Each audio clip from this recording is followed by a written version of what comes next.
Hello, good evening and welcome to my humble model railway, Bedstead Junction. This is Paul Cherry Trains. Now there's a video. I've just received a new locomotive which I'm itching to get out of the box. We'll have a look at that quite shortly. I'm going to do a little bit of a follow on first of all from one of my previous videos. I did a video about how to remove the tender top and then a few tips about the Hornby Ringfield motor. Now I do apologise for the person who requested that video, and what I did was that I made a basic schoolboy error. One was that I actually filmed it on my phone, nothing wrong with that, but I actually put that video out without looking at it first, okay, and somehow I contrived to put the tender top on around the wrong way. So for those of you who saw that, sorry for that little error. It's one of those things actually when you're trying to film and work on something at the same time, and it is a steep learning curve for a lot of us who are making videos, especially instructional videos, so I do apologise for that. Now, we're going to get down to the actual business now in hand. Now, this locomotive is one which I've been looking out for some time, and I needed one just to turn up at the right time where, well, its availability and my finances were looking good enough, and this is now come into my collection. So what we'll do now is we'll turn the camera around and we'll have a quick look at my purchase, and please stay with me because this is going to come exactly as it arrived from eBay, so you can see that there is nothing actually you know, contrived about the video. Okay, so if you bear with me just a moment, we'll get this open. Right, so here we have the mystery box, quite a large box what we've actually got here. That's what it came. You can see it's quite well boxed up. Don't worry about what's on the label, that's only my name and where I pick it up from, which is an Argos. I've been picking up a lot of my eBay purchases from Argos lately. Even though it's a bit of a trek to get there, it means I don't have to be waiting in all day for things to come. So it is more convenient really for me. Now we can get this box open.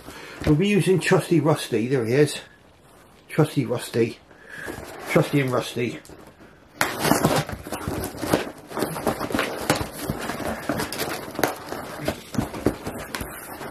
Sorry this is off camera slightly, but you'll see me getting this open now. Bit of butchery taking place. Right, well it's well wrapped up, I'll give them that. Okay, so lots of paper over it.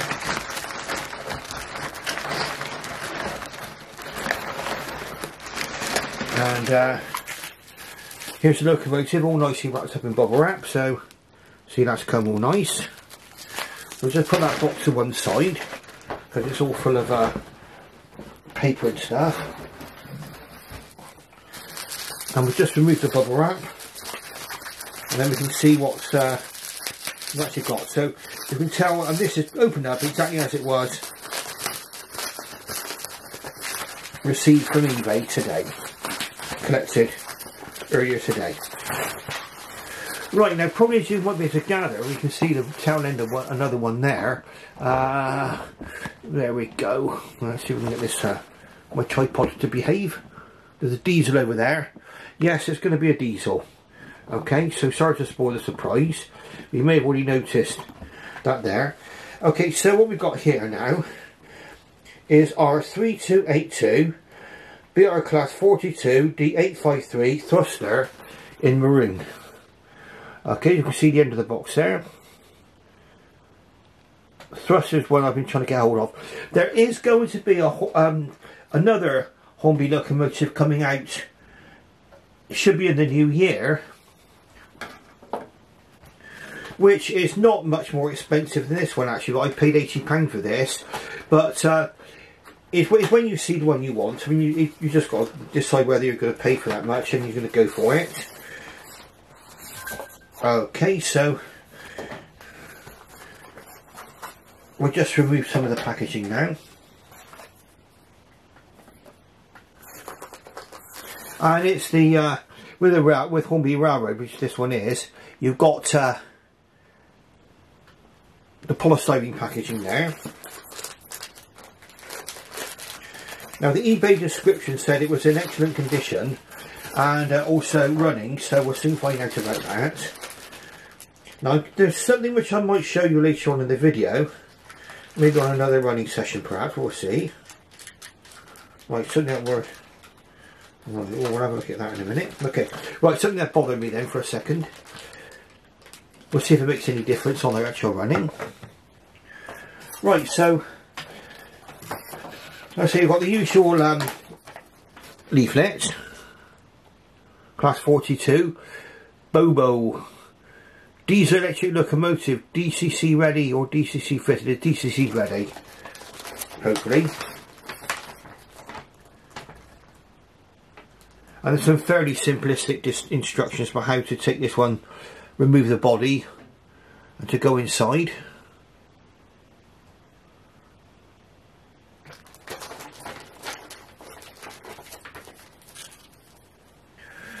Now the origins of this locomotive. This is very much, very similar to the Lima model.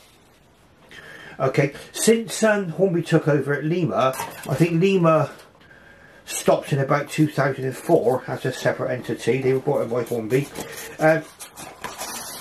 Some of their models have come out very often with changed mechanisms, but with similar bodywork. I'll hold this one up for you can see. Thruster there. I'm going to get that to focus for you. Okay, sorry about my big thumbs getting in the way. Now, the first thing I want to look at, I've just looked the model over and all the buffers are present. The couplings are on.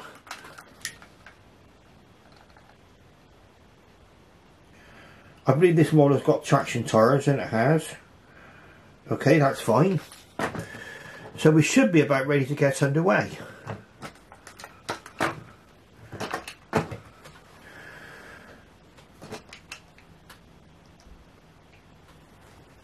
I'm going to get this one onto the track, and then we're going to see if it moves. And later on what we're going to do, we'll probably have a comparison between this one and, well, we'll certainly have a look at a mainline class 42 warship. I think some were called class 42 and some were called class 43. I think that depended on where they were actually built. And but this is a warship there, Thruster, I believe. So we're onto the track now.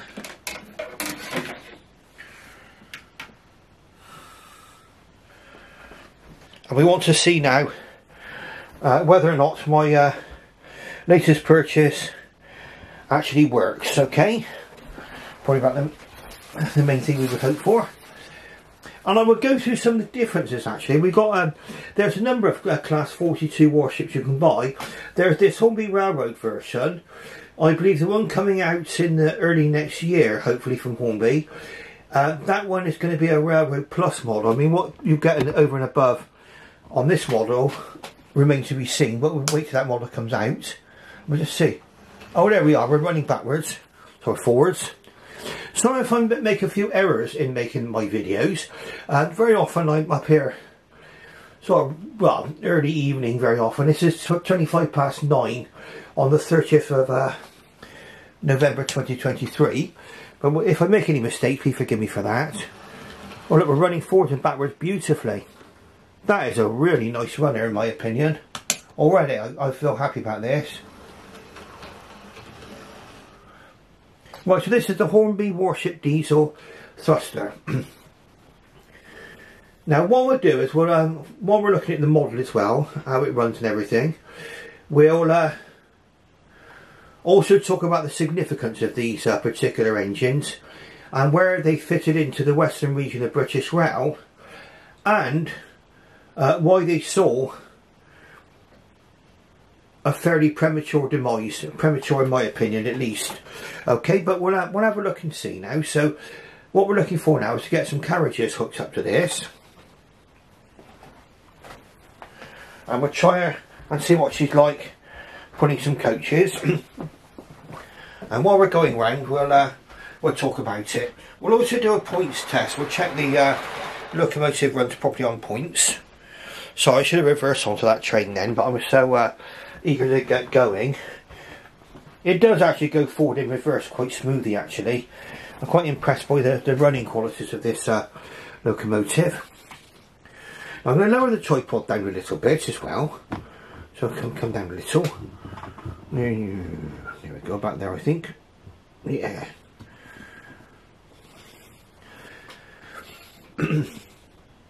If anybody's got any questions about what camera I'm using, what gear I use to film with, it's all pretty fairly straightforward stuff, but I would be quite happy to answer that.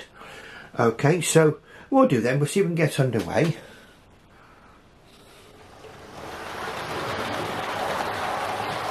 Now already, as far as running concerned, I'm impressed. Okay, very, very nice runner.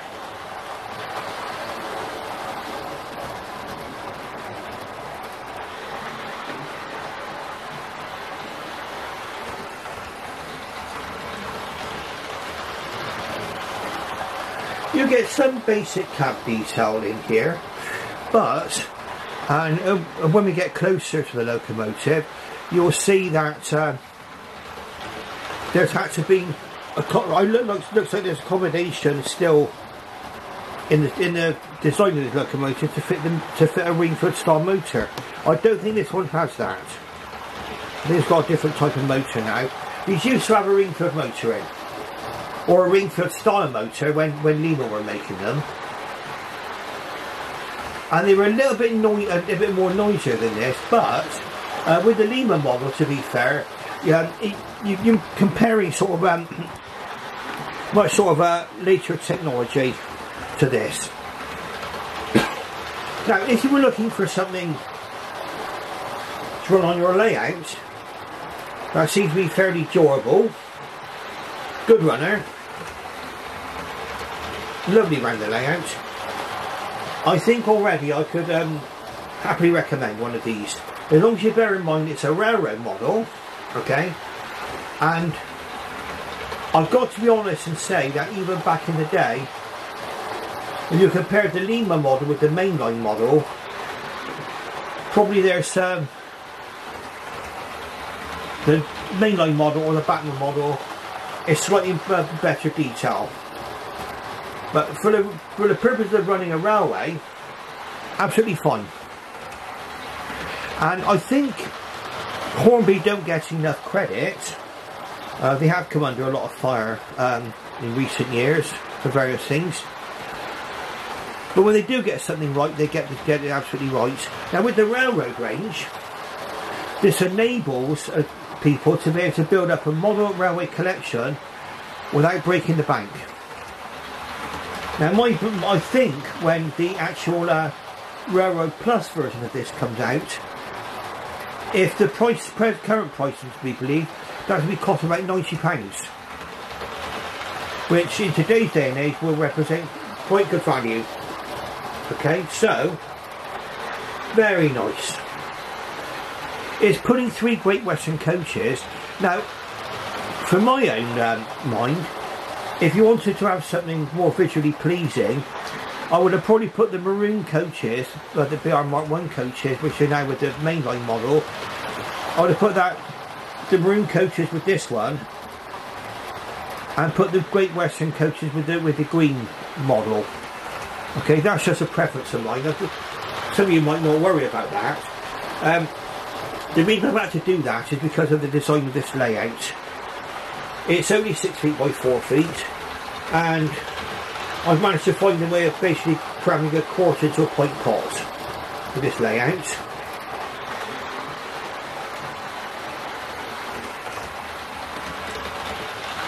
Very nice, look at that thruster. Right, so the warships, they were the first of the diesels designed for the western region of British Wales. So they came out, I believe, in 1959, and they're a diesel hydraulic locomotive.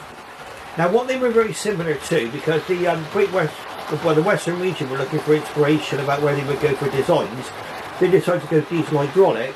Well, Germany were running the V200 locomotive, which is similar to this, but bigger.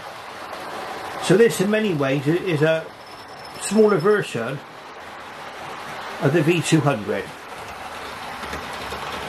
Built to actually fit our loading gauge here.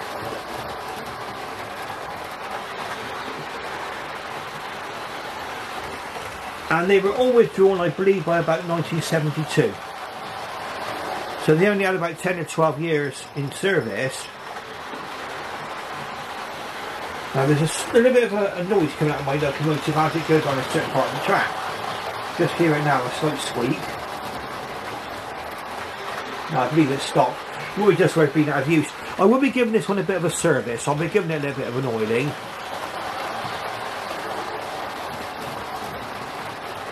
Oh no, it's running silently now, that's fine. I thought I'd hear a little squeak coming out.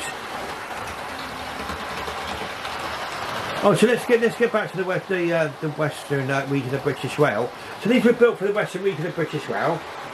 Now, one of the reasons for their premature demise was that they were deemed to be non-standard. The other three regions went diesel electric, and the actual western region of British Rail found themselves out on a bit of a limb design-wise. And these were the last real designs to come out of the western region of British Rail, as far as I know, along with the Class 52s, which are the westerns, which were a bigger version of this again, different shape. There were also the Class 22 baby warships as well. The warships, well, the naming, quite obvious, they're named after warships of the Royal Navy.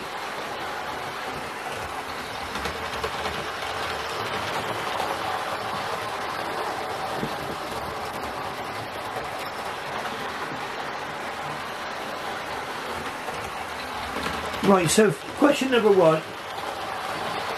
Has this model satisfied me directly out of the box? Yes. Am I happy with it? Yes. Absolutely fine.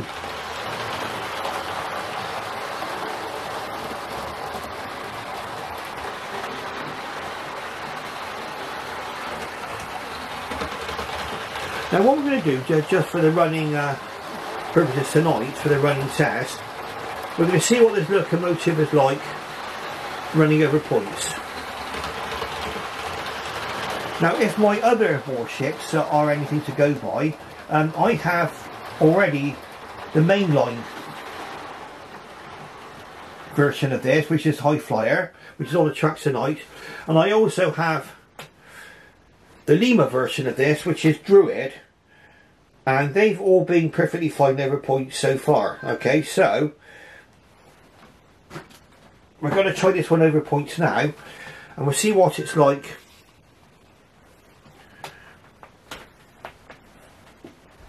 putting into the station.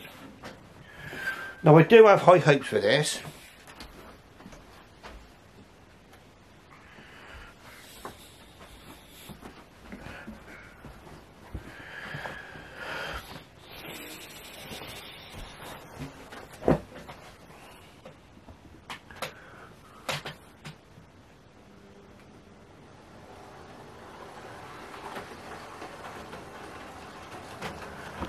Oh, straight in, lovely.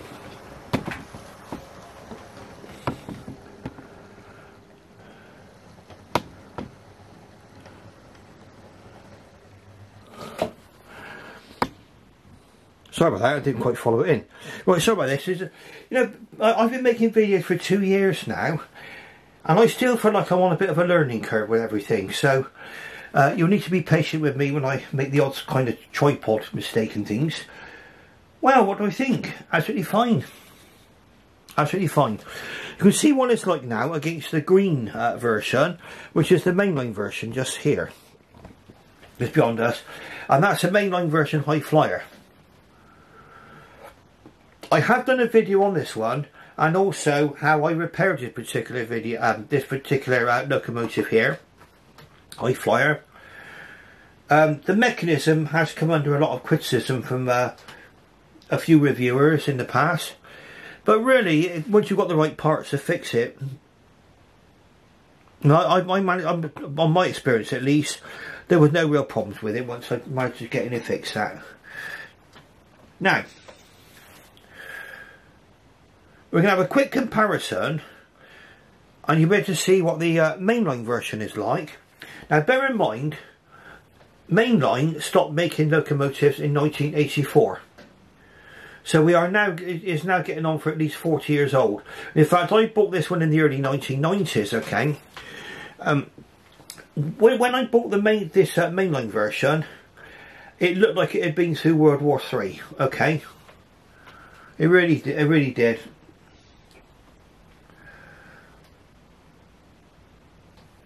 But I managed to get it up and running. It was going clunk, clunk, clunk, clunk, clunk, clunk. And the reason for that, I would refer you to one of my previous videos for that. We'll have a look into that in more depth. We're having a little bit of a running session tonight, so we'll just show you what the Mainline version is like. And the Mainline had a bit of a feature which the Lima one didn't, or this Hornby one didn't.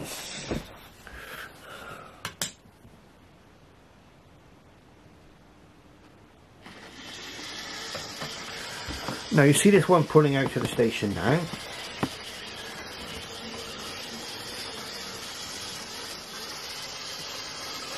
And you'll see,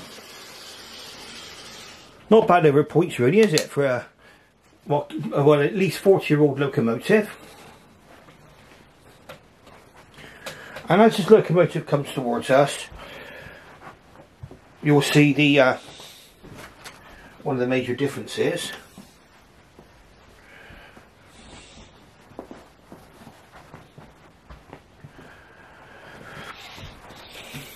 Okay, it's a little bit more noisier. You have to bear in mind, this is a 40-year-old mechanism.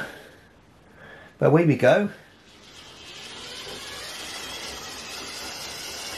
And you'll notice that the front of the locomotive lights up. The locomotive lights up depending on the direction of travel. So if you run it the other way, the number at the front and the cab lights up on the other end too. I'd say a little bit noisier than the actual Hornby one. But considering I bought this locomotive, what, in 1990, well, I think I paid about £10 for it. And it was a wreck when I got it off the stand. I bought it at a Model Railway exhibition. I managed to get it fixed up more or less. There's a few bits missing off of it.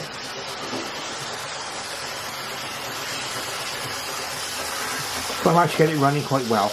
And it's put some BR Mark 1 coaches. There are I've just lost a coach there. The devil's in the detail, the devil's in the live video. Oh, there we go. I don't know how to become detached. Right, there we go. We'll take our clutch back up again. Those passengers are probably wondering what's happened.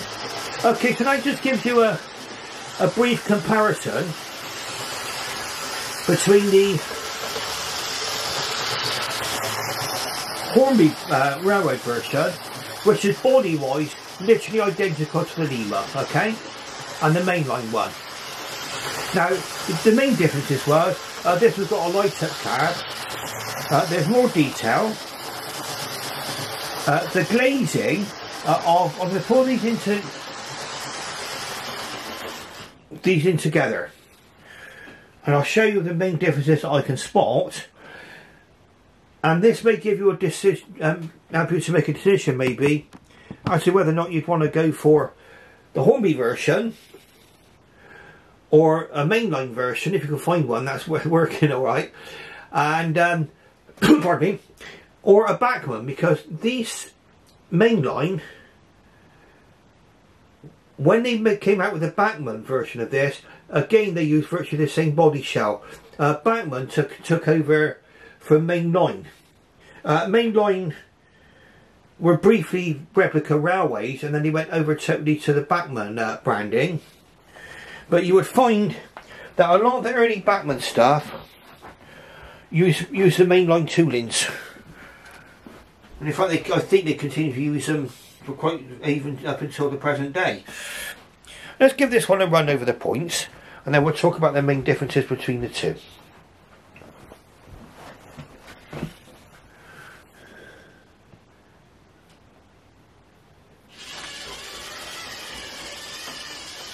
So again, points is nothing for this locomotive, over the points easy.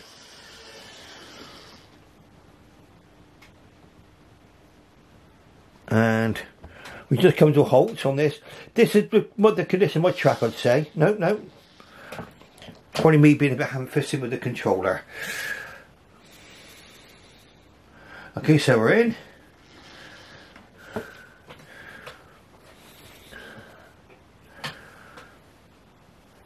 So we've got the two locomotives together. Okay, so these are replacement buffers on the mainline version. So the mainline lights up, and probably there's a little bit more defined detail on the mainline version. Also, the mainline version came with steps here, but not here on the Lima version or the Hornby version.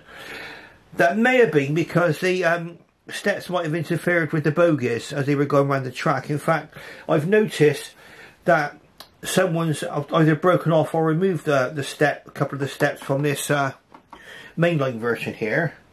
Okay, but these came without steps. Also, the glazing here is flush, more flush on the mainline version, whereas it sort of is recessed here. Okay. I think if you bear in mind, well, those are the main differences I can see. But obviously, the Hornby version is a much nicer, quieter runner, let's say. The cab detail is similar to each other. Now, we're going to be putting this one out into the station. In fact, what I'm going to do, I'm going to stop the video for now. And we're going to do another brief comparison, so bear with me with this video. I'll be back in a few moments. Right, now, this is the Hornby version, which you can see in front of us now.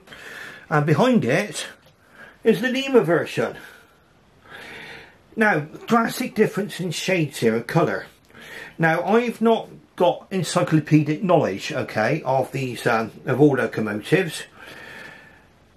Why there's a difference in the colours, I do not know. If somebody does have knowledge of these, better knowledge than me, please let me know why there are two drastically different shades of colour. Okay, because we've got a maroon one and a red one by the look of things. But really, the Hornby shell, body shell, is virtually identical to the Lima one. The Lima one is here and the Hornby one is here. And I can see virtually very few differences in the actual body shell. There's some differences in decoration. Now, you might not be able to see this from here, but there's, I think there's little, perhaps maybe electrical warning signs there, and there. They're not here on this model. The glazing's the same. The roof details virtually the same, apart from that one is grey and that one's black. But really, I would say that they use exactly the same tooling as the Lima model.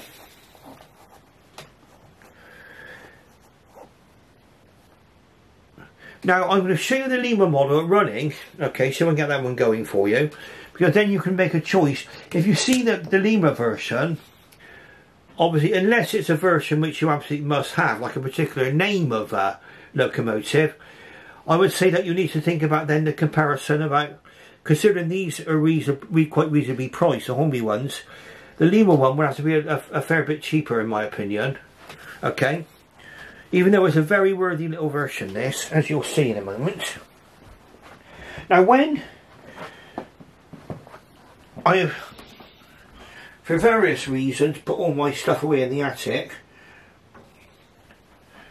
this Lima was one of my newest locomotives I actually had. And we're talking about going back to about 2000, early 2000s, I think I bought this. It's mechanic, like I say, the actual running gear is different to the Hornby one.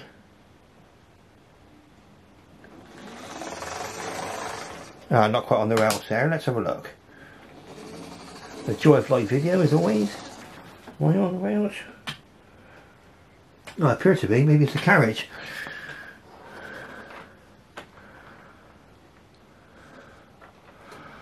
Let's see how we get on now. Okay. Okay, so we're underway. Now it's not that much. It's not that much more noisy really than the actual Hornby one. And in my opinion, they're still very good runners. These Lima versions. Lima were an Italian company. Like I say, taken over by Hornby. If you have a look on sort of a lot of the Hornby stuff now, they sort of show you all the different brands that they have taken over. And Lima's one of them.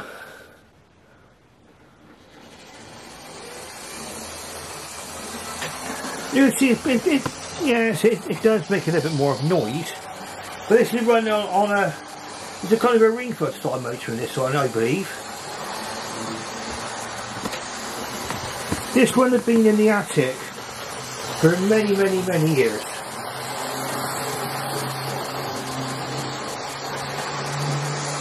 I would say it's a nice little locomotive, not bad at all. So you've seen my whole entire collection of Warship diesels now. And they all, as you can probably tell from this video, they all seem to run over points quite well. We'll put this one into the station because we want to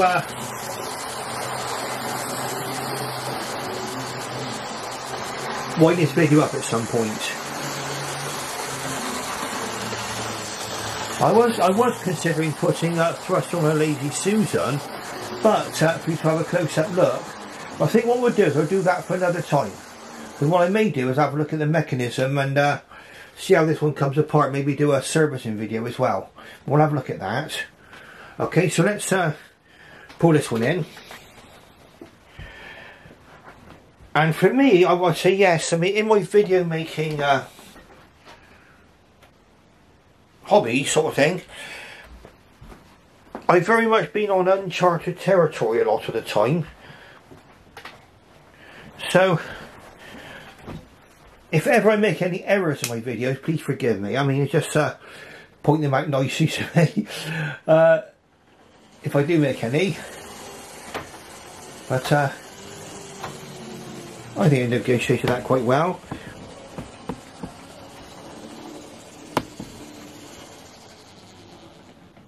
And I think as far as driving's concerned, sorry if my hand got in the way there, the Lima one's still a nice model. We're going to go back to thruster now. And then we'll wrap things up.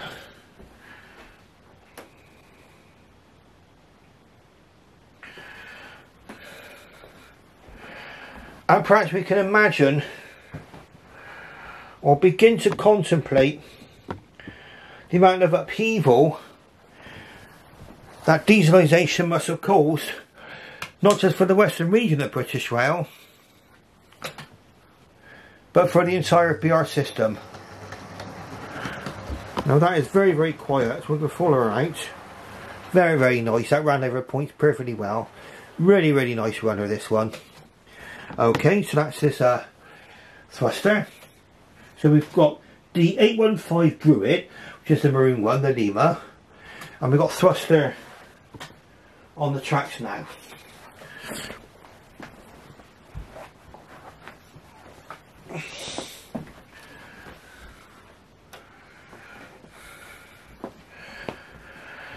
Now really the transition from steam to diesel on the western region of the British Rail did not take that long. In fact, they were the first region to go over to diesel.